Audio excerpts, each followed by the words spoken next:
with the latest on the corporate front, all the market trends, expert opinion, and sound business advice.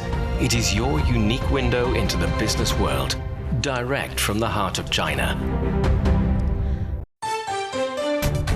Hello and welcome to Biz Today. I'm Zhao Yang in Beijing. Coming up, we'll have half an hour of business news and analysis.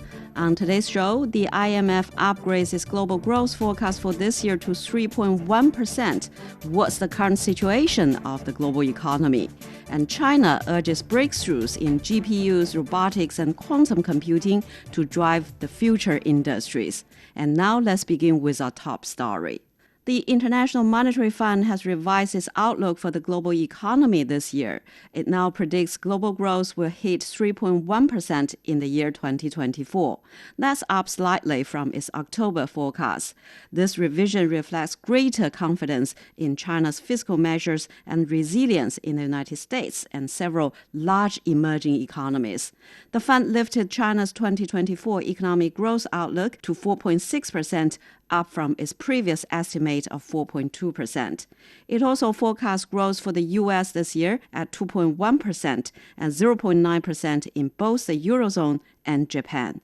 So what's the current situation of the global economy, and what are some of the main challenges lying ahead?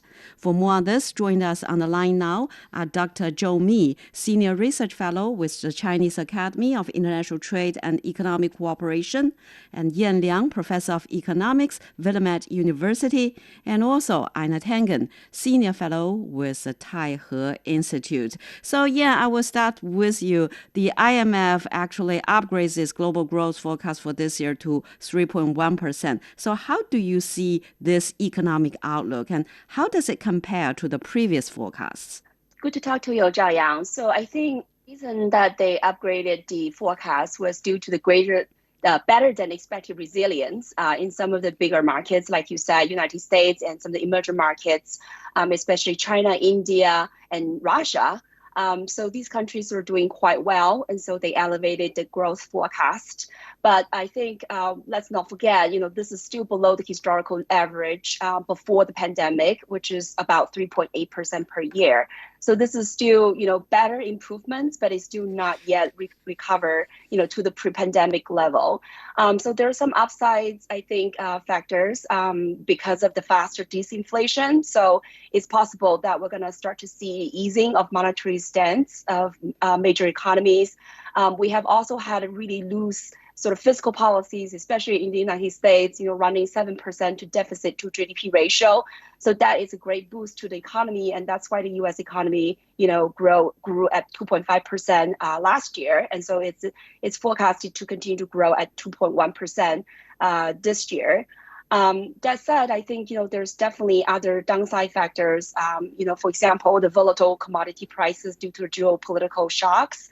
The possible supply chain disruptions, and also even inflation. I think, even the IMF themselves have different arguments about it. The chief economists say basically we can declare, a win against, fighting inflation. And yet we're hearing, the deputy manager director saying that, we should not be too content about inflation just yet. We still need to see, the wage growth data. We still need to see the service sector inflation.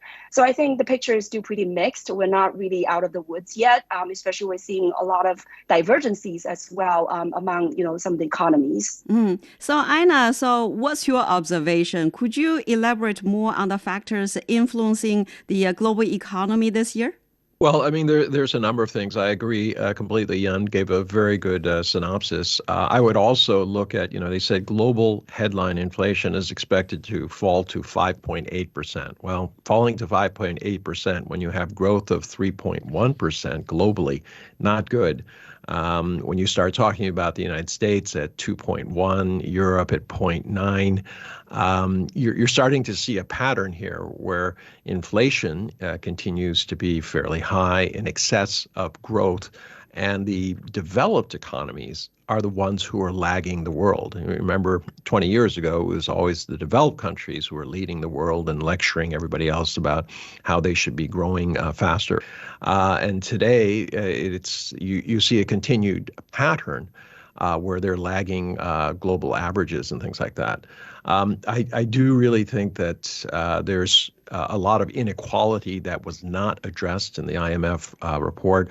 60% of Americans are in real financial distress. People say, look, everyone tells me everything's okay, but, I can't feed my family. I can't pay my rent. I've defaulted on my loans and things like this. So there are things in there. And then we start getting into all the other issues that, that we don't know about. Climate change. I mean, last year was the hottest year on record. If it's hot again, you're going to see a lot of energy building up in the oceans, and that results in, these massive storms, which are real. They wipe out people and a lot of property. You have conflict continuing. Ukraine, also, Gaza. There's no sense of either one of these stopping. Perhaps stalemates at best, but that is going to have a real effect. And as long as Gaza is in play, there's going to be increased hostilities and unknowns around areas like the Red Sea and other choke points that are disrupting logistics. Competition. The U.S. keeps insisting that it has this policy of small yards, high fences, where it wants to keep away from China. China is progressing. But none of this serves the world. So there are a lot of issues out there, things that we know about in terms of inequality and inflationary factors and lagging developed countries, and then the unknowns. So, Dr. Zhou, how do you describe the current situation of the global economy?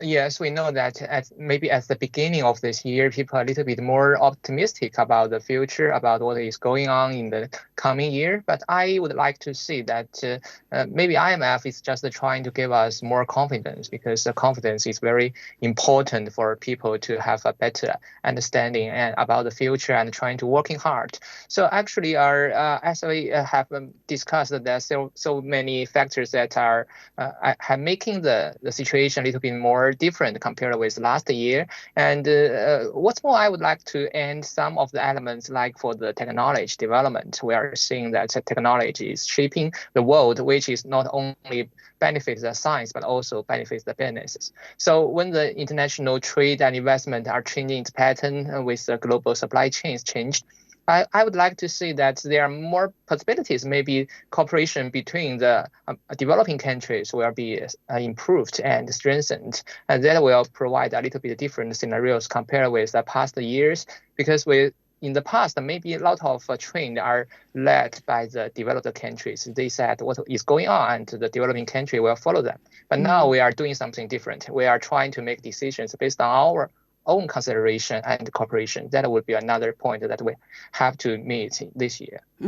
So Ina, what do you expect for the inflation trajectory, for this year? What will the major central banks like the U.S. Federal Reserve, the ECB, and the Bank of England do to respond? Actually, the Federal Reserve holds the interest rate steady, but this steady is at their highest level in 2 decades and is not quite ready to cut them. So how do you explain that? Well, I mean, quite frankly, the U.S. and Europe and Great Britain all suffer from the same problem, and that is that they have this wage side inflation that is unconnected to productivity. So when you start paying people more for doing exactly the same thing and producing the same amount, that's inflationary. And unfortunately, these central banks keep talking about trying to depress the economy, but you're not going to get people to take less. In fact, it's exactly the opposite. You see strikes going on in all of these countries. Look at France. The farmers have lined up their tractors. They've brought Paris to a standstill. In England, they're having transportation and doctor strikes. They're all saying, we want more. But the problem is you give them more, there's no more productivity, and all of a sudden you have more inflation. So these central banks will continue to focus on inflation, which I think is the wrong side of this. They need to bring their economies into some sort of competitive norm so they can be, they can be competitive worldwide. I mean, look at Germany. They're rapidly deindustrializing because of cost of energy, and also labor are so far beyond the norm that they cannot be based in Germany and continue to compete. And this is something that is going to happen, that is happening worldwide. The U.S. And Great Britain, they're always talking about reshoring and friendshoring and all this nonsense. The fact is that's another inflationary factor. So it doesn't look good for the inflationary side, and then that means that these central banks will continue to have this knee-jerk reaction that somehow they can control the economic future by raising and lowering rates. At some point, politically, there will be a lot of pressure to reduce rates, to get the economies up and going again, but it's very difficult. And then you start looking at employment. They keep saying, oh, there's lots of jobs. Yes, if you want to deliver pizza. But, in 4 months alone, they lost 25,000 highly paid jobs in the tech sector. And there's more to come as these companies slash payrolls. This is going to have an effect because these are, people who had high levels of discretionary income. You take that away and they're going to be struggling just to pay their bills. Mm-hmm. And actually, another downside risk cited by the IMF and you also earlier mentioned include the commodity price hikes caused by the geopolitical shocks and the global supply chain disruption. So how do you think they can impact on the global economy as a whole? Right. So I think that it's an inflationary question. So I think Ina gets it right that, the central banks are hiking interest rate and trying to fight, wage-led sort of inflation. It's basically shooting on the wrong foot. Because what we observed in the United States and other countries is that, the inflation really started with supply chain disruptions due to COVID and then due to the more kind of, geopolitical tensions. And so all of these created the supply shocks and that created inflation. So when you look at the United States right now, yes, the interest rate is 20-year high, but they're still having pretty low unemployment rate of 3.9%, which is historically low. And yet you start to see inflation start to come down because, the supply side has normalized after the pandemic and after, the global supply chain start to recover. So I think, the way that they're trying to raise the interest rate to a hike to fight inflation is really not helping in the sense the economy, because when you think about it, you raise interest rates so high and the Federal Reserve the federal government is paying over $600 billion interest payments to the private sector. And that really adds to the consumption, that really adds, to the demand side. That said, I agree with Ina earlier point that, a lot of these people are getting this money is because they are already rich, right? They have enough investments in treasuries and they're getting all these interest payments. And yet the poor is deeply in debt and they're buying on credits. And so that eventually is going to drag down the economy. So when it comes to the commodity prices, as we know, the Red Sea is being attacked, the ships going through it. And so that adds to, the transportation cost, the fuel cost, the crew cost, the insurance cost, and all this could add up to, increase the cost of production. And also it could cause the supply chain, international supply chain disruptions. Mm. So these are not going to be conducive to keeping costs and prices low. Not to mention, if these kinds of conflicts get even spreaded, right now that we have also incidents in Jordan, that it's very likely this kinds of geopolitical and armed conflict could spread. And so I think that could definitely add to the commodity price volatility. There are many other issues. I think the United States oil rain was also decreased. Their LNG is being paused. Export has been paused. And also we have the OPEC countries are not clear about, what they're going to do in terms of their oil supply. So all of these, I think, would add to, the oil price and other commodity price volatility. So that could be, again, interrupting the cost of production, the supply chain, and that could add to inflation and some other economic ills. Mm. And so, Dr. Zhou, the IMF also repeated its warning about the possible fragmentation of global trade. So how do you see these implications for the global economy as a whole? We know that trade is very important for the different countries and regions to cooperate with each other to exchange what they are able to produce. So for the global trade, it has been very important in the past decades to connect the different countries and to make the people to getting a better income, not only from its own market. So if we are not able to provide the sustainable development of the trade, maybe the countries can also depend on themselves. And that is definitely not good because a lot of countries, especially some of the small island countries like New Zealand, like Singapore, they cannot make everything. So they have to depend a lot on the other countries. So even for the big countries, I mean, some of the countries have to depend on the crude oils, on some of the irons, ores, or other kind of materials coming from other countries. Well, it is also important for the car makings and the textiles. So without trade, sustainability, I would say that the companies, the factories cannot make right decisions on buying some of the stocks and trying to prepare for the further sales. So I would say that trade is really important. But now we are seeing some of the disruption from the global supply chains based on some of the decisions of the developed economies. And that is a really bad signal to be sent to other companies or other countries. They have to think about that. And Dr. Zhou, so under such kind of global background, what do you think is China's role in the current global economy? China is the biggest international trade, for the trading goods country in the world. So we are providing so many connections with so many countries.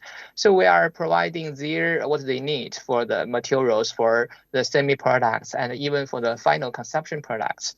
And we are becoming even more important countries for the import. We're providing many opportunities for other countries to export, like agricultural products.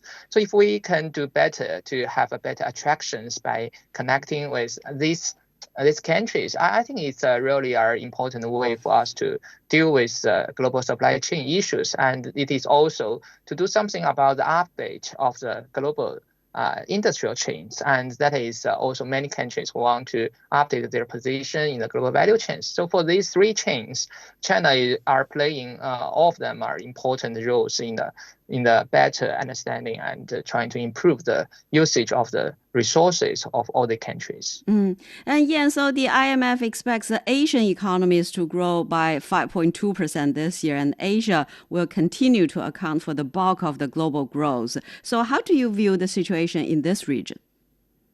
Right. So the Asian economy has always been very vibrant, and I think they really have the goods of the two worlds. On the one hand, the regional economies has been really integrated. Very recently, they have signed, the RCEP agreements with the ASEAN countries and China. This is going to really help to boost the regional trade and regional division of labor and trying to, achieve the scale economy and also innovation-driven economy. And on the other hand, unlike the EU countries, these Asian economies also have their own policy autonomy. So they're able to use fiscal support or monetary policy that really cater for their domestic needs. And that are really helpful for them to stimulate their economies. And going back to the question about, the fragmentation, I think, the success of the regional economy in Asia is a good testament to the importance of, integrations, not only in trade, but also in investment, in also technological cooperation, and so on and so forth. So the IMF has estimated if we really have this kinds of block, between, US, EU, and China on the other side, then we're likely to see that this fragmentation is going to reduce the global GDP from 2.5% of the global GDP to 7%. So the highest, that we're looking at is not only trade fragmentation, but also investment fragmentation and technological fragmentation. And that is going to knock out, 7% of the global GDP. And that amounts to put in perspective, the Japanese economy and German economy combined. So I think a lot is at stake. This kinds of bloc confrontation is not good for geopolitical stability, but it's also not good for economic, for the global economy. Well, we're speaking with Yan Liang, Professor of Economics, Willamette University, Dr. Zhou Mi, Senior Research Fellow with the Chinese Academy of International Trade and Economic Cooperation, and also Ina Tangen, Senior Fellow at the Taihe Institute. And after a short break, China urges breakthroughs in GPUs, robotics, and quantum computing to drive the future industries. Stay with us.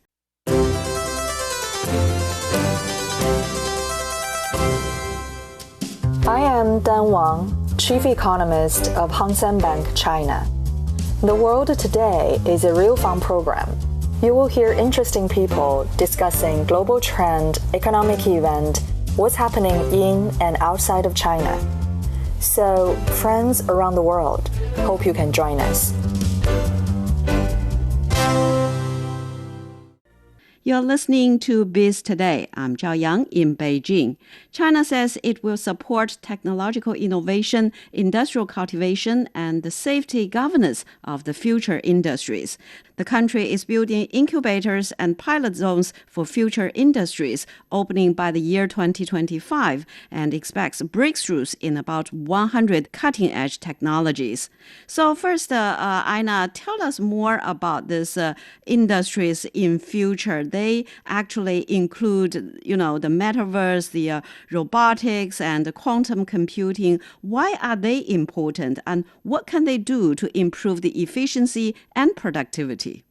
Well, it comes down to what you just said, efficiency. And all these technologies are allowing factories to manage the inflow of goods, the outflow of finished goods, their factory production. And then the big one going forward is going to be reducing the cost of transactions.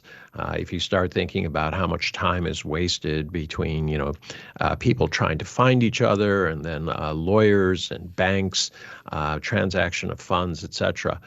If you can reduce that, that actually is a productivity gain. And China is at the forefront of this. So when you start hearing about all these technologies, take it with a grain of salt, but understand that they are, in fact, together changing things. Remember, we've done this many times before. The information revolution, the industrial revolution, these are all things where people at the time predicted this is the end of the world, nothing's going to work. In fact, it worked better. This ability to produce efficiently has really been the deciding factor in how economies and people have been able to have more choices. Mm. And so, Dr. Zhou, how do you explain or make of these industries? Why the government pay much attention to it? Yeah, we know that the world is changing too fast and everybody is looking about the future. The future means uncertainty, means possibilities and hope. So I mean, the Chinese government is trying to make better use of its industrial abilities and also the market abilities, trying to think about what we can do to help to make a better, preparation for the challenges in the future. Maybe the future is coming because if you are looking at the guidelines, it's only making our very short arrangement like for the 1 year and the 3 years separately. So I would say that China is trying to think about what kind of technology and also the systematic ways for us to cooperate with the challenges and prepare for the uncertainties. Maybe it's not only a solution for our own economy, but also for the cooperation between other countries and China. We are not trying to aiming to provide a better place for the Chinese companies to develop, but also to provide a very wide range of areas and possibilities for the companies from other countries to come here to benefit from China's development about the technology, about the market, about the expectation. So I believe that is a really nice kind of scenarios, and we can try to cooperate with other countries to have a better, development by the cooperation. Mm. And Yan, so how would you assess China's innovation capability, and what's the government role, what's the enterprise's role to improve this innovation capability? Right, I think that's a great question. I think according to some of the industry and also think tank estimates, for example, one out of the Australia think tank, which puts China as in the leading position in 33 critical technologies out of 47. So, in other words, China is really playing a lead role in the great majority of the cutting edge and critical technologies.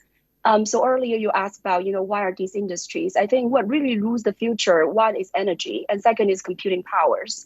So you would need to have, larger amounts of computing powers in the sense, you need the larger GPUs, you need the cloud computing to be able to process large amount of data to drive AI. You also need robotics because, as we talked about, China is an aging society. So we do need to have more automation. We need more robotics to be able to boost efficiency and productivity. And I agree with Aina. I think, one of the things that people worried about, as the IMF has warned, Gopinath talked about, AI is going to affect 40% of the jobs in the next decade. So how do we prepare ourselves for that? I think really we need to have the regulations, we need to have the governance, we need to have the multilateral system to be able to make sure that AI is really working for the benefits, of the humankind instead of working against it and just for the interest of a small segment of the special interest.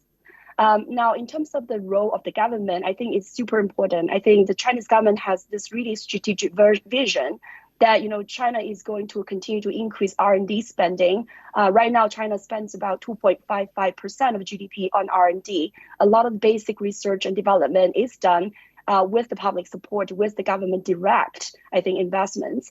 And then on the other hand, we have very entrepreneurial, enterprises. They're really commercialized and put a lot of these inventions into commercial uses. So when you think about, AIs, when you think about, quantum computing, the question is how do we put this in consumer industries and also in manufacturing industries to really improve efficiency and really bring the real benefits to consumers. So I think it really takes both the government and the enterprises and also consumers, because we need a big market, we need a big demand for a lot of these commercial uses of innovations. So I think it takes all societies to strive for innovations and commercializations of these innovations to really reap the benefits of technological developments. Well, we're speaking with Yan Liang, Professor of Economics, Willamette University, Dr. Zhou Mi, Senior Research Fellow with the Chinese Academy of International Trade and Economic Cooperation, and also Ina Tangen, Senior Fellow at the Taihe Institute. And that's all the time we have for this edition of Biz Today. I'm Zhao Yang in Beijing. Thank you so much for listening.